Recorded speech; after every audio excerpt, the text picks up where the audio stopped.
Detroit fighting is risky. Tomas Tatar fought splendidly against the Golden Knights last Friday and emerged with hands and arms healthy. Last year, Anthony Mantha fought, hurt a finger and missed the end of the season.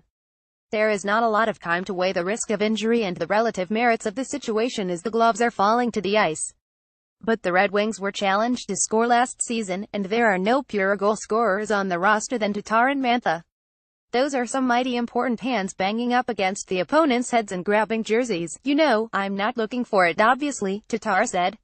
I want to play and score goals, and help the team that way, but when it comes to that, I'm not afraid of it, that's for sure. More Red Wings remain grounded despite sizzling start. Tatar sent Erik Haula head over heels as the Golden Knights entered the Wings' zone. The low body check separated Haula from the puck and the ice. As play headed the other way, Tatar said a conversation ensued before the two men engaged and the gloves were off. Sometimes it happens, and I don't mind it, Tatar said.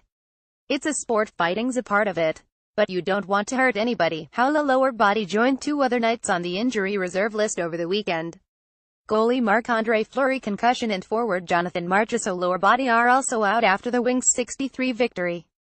Haula reportedly is to miss about a week. Athanasio update. Ken Holland said Sunday he met with Andreas Athanasiou's agent, Darren Ferris, briefly in Phoenix Thursday and may have more extensive discussions this week.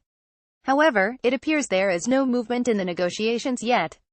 Athanasio continues to test the market for his services in Europe, and the 23-year-old restricted free agent has no arbitration rights to leverage.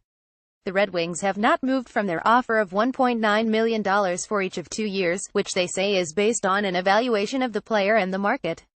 The issue of Athanasiou's contract is likely to come to a head soon if the speedster, who scored 18 goals in an offensively challenged lineup last season, is to play anywhere this season.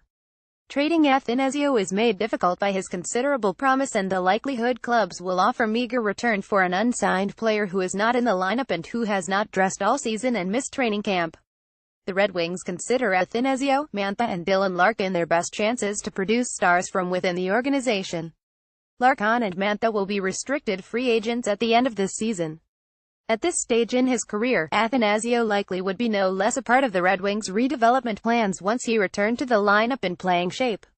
But the negotiations, curious months ago, grow even more so.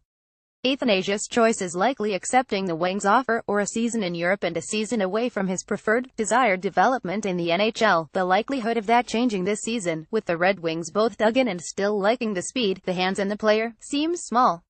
Lightning at Red Wings face-off 7:30 p.m. Monday, Little Caesars Arena, Detroit. TV Radio FSD 97.1 notes both teams are 41 and tied for first place in the Atlantic Division. The Lightning have won 3 straight and open a 3-game road trip in Detroit. The Wings won 3 out of 4 on the road, and will play just the second of only 5 home games in their first 17 games through November 10. Defenseman Danny DeKeyser will be unavailable. Greg.Krupa at DetroitNews.com, Twitter.com Greg Krupa.